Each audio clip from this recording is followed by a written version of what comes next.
Hello, I'm Erin Palmer, Team Racine Productions co-host and moderator. Hi everyone, it's me, Krillius, Team Racine Productions co-host and moderator. Joining us is Satna and Leslie from Desi Rainbow Parents and Allies. Welcome. Thank you so much. Thank you so much. We're so happy to be here.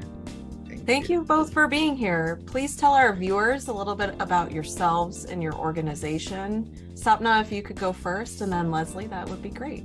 Yeah, sure. Again, thank you for being here. Happy Black History Month. And we're really just very honored to be able to talk a little bit about Desi Rainbow Parents and Allies. So my name is Sapna. My parents immigrated from India to DC in the 70s, but actually before that, my family laid roots here in the 50s. And so I really consider, the district to be home for myself, my family, and now my child. I'm the mother of a 4.5-year-old. And so, DC is very much part of my heart, my family, and my story, actually, in coming out. I came out as queer in my 20s, and I did try to find a space for myself as what I was describing myself as at the time is a bisexual or queer woman. I kind of came to the word queer a little bit later, but the word bisexual woman in the, like I said, 90s or late 2000s or so. And I couldn't find a space, for myself as a South Asian queer woman. I did find spaces for cis gay men, but not as a queer woman. And it actually took me going to my other home, which is Bombay, India, which is where my family immigrated from, to find other queer brown women that look like me and to find a home and to be able to come out. And I offer this as my story because I think the journey I took myself and then I took my family along as a result made me just realize how important it is to be around community that, looks like you, for lack of a better word, talks like you, speaks your language, has similar practices, has similar expectations put on them, that really helped. It helped me in my journey to find that. For my parents, I tried to find the same at the time. And again, this is 20 some years ago. Desi Rainbow Parents and Allies did not exist. And so unfortunately, I say unfortunately, they didn't have that space. And I think everyone is still on their journey. They're in an incredible place now, I feel, of love and support for myself, my wife, my child. But to give the gift of having a home where somebody can speak about their journey openly and without prejudice is what Desi Rainbow Parents and Allies tries to do, right? So Leslie and I will talk more about that, but I just offer that as a way of myself. So child of immigrants from DC, queer woman, mother, these are some of the words that I would use to describe myself. And I'll let Leslie talk a little bit about himself as well. Thank you. Namaste. I mean, I guess that's the way we should be greeting each other today. Before I introduce myself, I just want to thank Aruna Rao, the founder of Desi Rainbow Parents and Allies, for giving Sapna, my sister, and me an opportunity to be able to be of service and talk about the organization that she founded. And also thank you, Team Racine, for giving us the opportunity to uplift the voices of our families and their journeys and accepting their LGBTQ plus loved ones. So my name is Leslie. I am a gay man. I am originally from India. I'm from Tamil Nadu, which is in the south of India. That's what Kamala Harris, our vice president, half is, right? Kamala Chitti. I immigrated here when I was 9 years old, and just like Sapna, came out of the closet in my 20s. And for us queer people, what happens is that we find our communities, right? We find our communities, we find our partners, we find our support systems, but our families really have nothing, right? They don't have a support system. They don't have any education, a cultural education, right? And they are lost. So when we come out to them as me as a gay man, or Sapna as a queer woman, or someone else as like a trans person, they're like, what? Like, they have no clue, and they have no one to talk to about it. They have nowhere to go. And as South Asians, we don't show up, as ourselves, just by ourselves, right?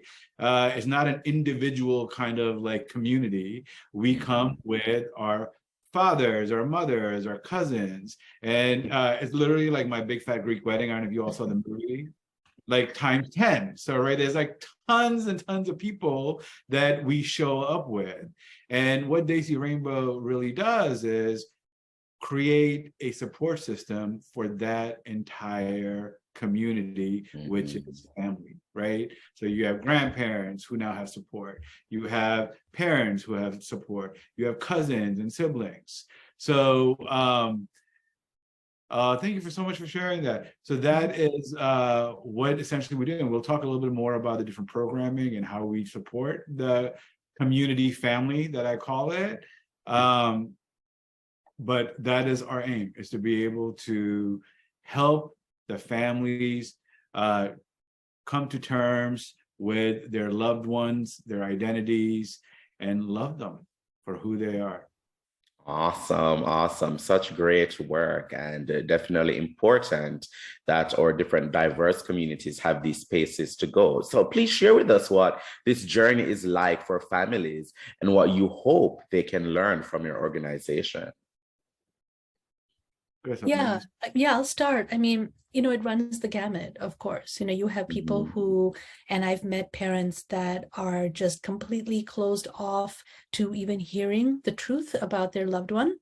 They don't want to accept it. They feel that it's either against their religious practice, their faith practice, or just something that they've just never heard of before. Like Leslie was saying, like, what is this? It's never happened in our lifetime. This is not something that I grew up with, those kinds of comments. And to the extent of, rejection as well. And that's on the one spectrum of it. But we also do have parents that come to support groups and to meetings that are also, curious. They're like, I want to love my loved one. I don't know how to love them. Give me a space and give me the tools and give me the language that I need to be able to love them. I don't actually know what I'm doing, and there's a lot of family members that are actually in that category that are like, I really do want to accept, and I just don't know how.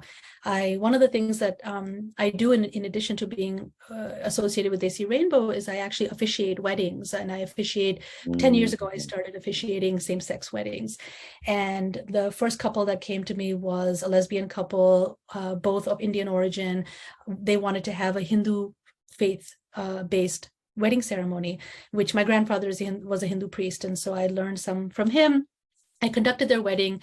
And since then, it's kind of grown. And I've seen the families throughout, right? I will say that 10 years ago, honestly, a lot of the biological families were not involved. It was mostly chosen family that came to wedding.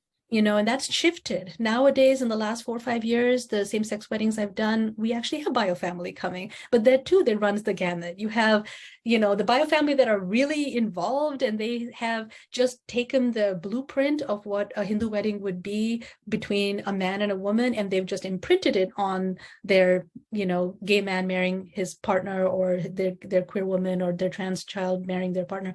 And they are expecting all those same things. Oh, you're going to do this ritual, right? You're going to do that ritual, right? And like you can just expect. I know we're talking a lot about weddings in this episode, but that kind of frenzy of activity, and it's accepted. They're trying to be accepting. They're trying to. The only blueprint they know is this, and so unfortunately, they're taking some of the patriarchal practice, some of the anti-feminist practice, and they're putting it on here because that's all they know how, but they are trying and they're curious, right? I've also had parents, I just officiated a wedding where one of the groom's mothers came and was just sitting like this, eyes closed the whole time. It's like, if I don't see it, it's not happening, and arms crossed. But she came up to me afterwards. She approached me and said, Beta, I really love my son and I can see he's happy, but I just don't understand. I don't know what's happening, and I don't know how to show him that I love him. And I'm like, well, you're here today. That's step one. That's huge, and it's a journey, Auntie. I told her, you've come today. I know you don't understand it. That's okay. We'll get there, So it does run the gamut. And then we do have the people on the sidelines that are like already jumping up and down for their, for their queer loved one and saying like, yeah, absolutely, let me help you find your husband, whatever it is to their gay son, and it's really definitely run the gamut. But in all of this, it goes back to what Leslie said. It's like giving them the tools that they are seeking, and honestly, that in itself is crucial. The fact that they're seeking, they have to come to us, right? We can't force someone to come to a support group. We can't force someone to have a peer conversation, but they are seeking, and that's honestly step one towards their trying to be accepting. Certainly. And I want to throw this in there. I've been watching Family Karma on Bravo, and right now they're having a storyline with the gay individuals who want to get married, and they talk about, trying to find a pandit and all of that for the wedding and how that is hard. And they ended up finding one who does do that, just like you do. Yes. So it really just resonated with me to see. And I know that it's so important to have that in the community for LGBTQ people who do want to get married and who do want to do, Hindu ceremonies and all of that. Yeah, absolutely. There's a small handful of us now where we're growing and sharing our resources, and hopefully we can expand to other major South Asian faiths and have Muslim queer pundits and Christian queer pundits and others in the South Asian community that can officiate weddings too. Yeah, I just want to just add to what Sapna was saying. Our target audience is in the diaspora, right? So the families that come to us, they are immigrants who have left their countries of origin, be it India or Pakistan or Bangladesh or Sri Lanka, right? And a lot of them, like our parents, have left their countries of origin 40 years ago, right? Maybe like 30, 40 years ago. And what is very, very interesting is that their idea, their notion of like what it is to be a Desi, right? Or like an Indian person or a Sri Lankan person, it's like stuck in a time capsule, right? It is like 40, 50 years ago, like the way there was no representation of like queer people at all, right? Like totally in the margins. So if you go to our countries of origin, you'll see people that are far more progressive than I would say people here in the United States, or people in London, right? Or in England, or like in Australia, right? Which is very, very interesting to me. So that is something that is really something like that's thrown in the mix for us. And how do you sort of update their thinking, right? Because for them, their world, their identity as like a South Asian person hasn't changed for 50 years. They left their homes, they've come here, and then they're like, so this is who we are, and it just does not change. And our families, we go out in the world, right? Like we have jobs, we're professors, we're doctors, we're this, but when we come home to our homes, we've gone back like 50 years back. So it makes it a little more difficult. Yeah. Tell our viewers a little bit about your support groups, how they can learn more about them, how they can participate, what that looks like for someone to come to a support group. Yeah. So, our support groups, I think, are just fabulous. And I'll tell you why they are fabulous. They're fabulous because they're intergenerational. So you are coming into this space, and something can, talk a little bit more. But I think like where the real healing comes in is because I call our families community families, right? Where like a mother might show up, and she'll hear like a grandmother talk about her acceptance journey. She will hear like a sibling of like a trans person talk about their acceptance journey of their trans brother or sister or non-binary person, right? So it is not like, a parent talking necessarily to a parent. It's intergenerational, and you're hearing family conversations, and you're hearing family conversations. They're processing it, right? And everyone's at a different level of their acceptance. Some people come in raw, angry. Sometimes they yell at us. Sometimes they say you're ruining like our children, right? But that is okay. We accept it. There's a space where they can come and do that. So you have folks like that. Then you have folks that, like, something I was saying, like rah, who are out there protesting, and they're activists. They're going to the White House and they're calling their congressperson, right? So it is all different voices. So when you're entering into the space, of our support groups, right? Or in these support spaces, you have a variety of people that are experiencing a variety of emotions and are in different places of their journey. And what that does for a person entering into this curiosity or acceptance, or what am I going to do, or they're feeling really, really upset about what's happening with their family, they can see themselves. They also can see what is possible. So that's why I think that they are amazing. That's my plug for it. What do you think, Sapna? No, I agree. I think, to your question also, Aaron, as far as where people can go to learn about them, on the website, which is daycrainbow.org, there is always announcements, as well as on the social media, on the Instagram page and on the Facebook page, there's announcements of the support groups that are coming up. And some are specific, some are very tailored, like around Father's Day. There was one specifically for fathers of South Asian queer family members, kids. There's sometimes an ally one for just, they're all for allies, but there's one for just siblings, for example, that happened a few months ago.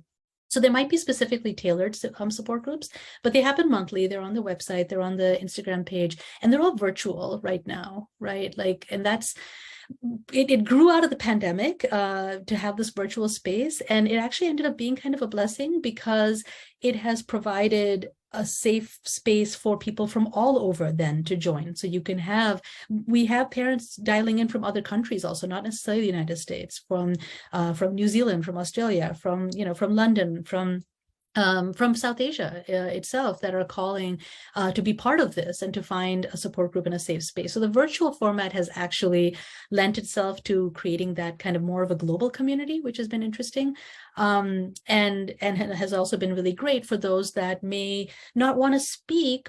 And so it's a little hard to come in person to a physical support group, but they just want to listen and be literally a fly on the wall, which you can't be as a human, but you can be on Zoom with your camera off. And that sort of gives you that fly on the wall experience for people who maybe come for the first time and want to listen in. So, and it's, confidential. You can make up whatever name you want in the space and all of that. So that's the support group space. And I mean, I agree with Leslie. It's tremendous. It's amazing. The few that I've attended, I've always left like with chills, and just to see the amazing, like I said, journey towards acceptance that these family members are taking. And something I wanted to say earlier is, I think one of the underpinnings also of their experience is it's really coming from fear, right? Like that's one of the underpinnings of why there's a lack of acceptance. Sure, I mean, there are some people that might really come with active hate. And like Leslie said, there are people that will yell and scream and tell us that we're corrupting their children and whatnot. But for the common denominator in a lot of that is fear. And, in Hindi Urdu, which is one of the languages spoken in South Asia, the word, there's a phrase, "Log kya kahenge," which means, what will people say? That fear of like, what will other people say, is driving a lot of that fear. It's not really about like, fine, be gay, sure, but why do you have to tell everyone about it? Why do we have to be open about it? There's that fear too. But the why do you have to blank is because you're afraid that your child is not going to be protected, is not going to be kept safe. And as a parent, I can appreciate that now. Nothing is more important to me than my child's safety and happiness, right? And I can appreciate as a parent that that's what someone is seeking. I want my child to be supported, have community, be happy, be fulfilled. How can they do that if they're going, quote unquote, against the grain in this way? And that's what that fear comes from as well. So the support group really provides a space for that fear to be explored. And the folks who run the support groups have been trained. Aruna herself has a background in mental health and has been part of different South Asian mental health associations in the past. And has designed a training for the support group facilitators. So you have someone there who can actually, thread that conversation and hold space for the fear and for the rah-rah cheering as well at the same time, and bring the different voices together. So I do think that they're just brilliant. Certainly. And as we're wrapping up now, please let everyone know what's upcoming this year, including Valentine's Day and Pride events. Sure. Leslie, do you want to share any other details of the stuff? No, go ahead. Okay. Well, as the again, the dates and the specific timings and the links to join and all that are on the Desi Rainbow website. But there is a Valentine's Day event that's coming up, which is to celebrate acceptance and celebrate allyship and love. And similarly around Pride, I think the details are still being worked out as to what specifically, will be happening. Last year was a really amazing day of performance, where different South Asian artists, it was virtual, but performed. So we had spoken word, we had dance, we had music, we had different types of performance available for people to, explore. And those artists use those mediums to talk about their queerness and their journey. So that was a lovely virtual event. I think that it might go the more transnational route this year, perhaps, and be, again, a celebration of this global South Asian community that's being built. So, you can look for the details of that all on Desi Rainbow's website. And if Leslie and I didn't say this before, the reason why it's Desi Rainbow and not South Asian Rainbow is Desi is a term that's used within the community and specifically within the diaspora community to mean from the homeland, right? The word des or the root des means homeland. And so when you say Desi or Deshi in other South Asian languages, it means somebody from that homeland. So that's just the term being used because it has become, especially post 9/11, the term South Asian and the term Desi both emerged as a kind of unifying term for people from the subcontinent, basically. Great. Well, while we wrap up, can you please just one more time give your shameless plug, tell viewers where they can find out information, learn more, get in touch, and we'll make sure to share that information as well. Well, you can go to our website. We are all over social media. We have a YouTube channel. So there's lots of different ways that you can access our information and get in touch with us. But as we wrap up, I just like to talk directly to the Desi folks out there, if I may. Can I do that? Go ahead. So for the kids that are coming out right now, who are struggling, who are alone, who don't feel like they're loved, we love you. You are loved and you are accepted by us. And we will be your family and help your family until they're able to get on their acceptance journey. And to the uncles and aunties that are watching us right now, do not be mean to your children. We understand that you don't know what is going on. You can come and be mean to us. You can yell at me. You can yell at Sapna. You can yell at us. Do not be mean to your children. They are going through a very difficult time, and we know that you are too, and we will help you. We will do everything that we can to hold your hand and get you to a point where you understand what this is, and do it in a way where you feel safe. So that's all I wanted to say. Thank you so much. Thank you. And viewers, the links will be in the description below. So make sure you go ahead and check that out, and you'll be able to see everything that Desi Rainbow Parents and Allies have coming up, have going on, and to keep up to date. Thank you so much for joining us today, Sapna and Leslie. It's been such a pleasure getting to chat with you and getting to learn more about your wonderful organization. Thank you. Thank you both so much for this opportunity. Thank you. Thank you. Bye. To those watching, please follow Team Racine Productions on social media. And click around our YouTube channel, check out our other interviews, blogs, forums, and more. And while you're there, make sure to like, comment, and subscribe. But most of all, thank you for watching.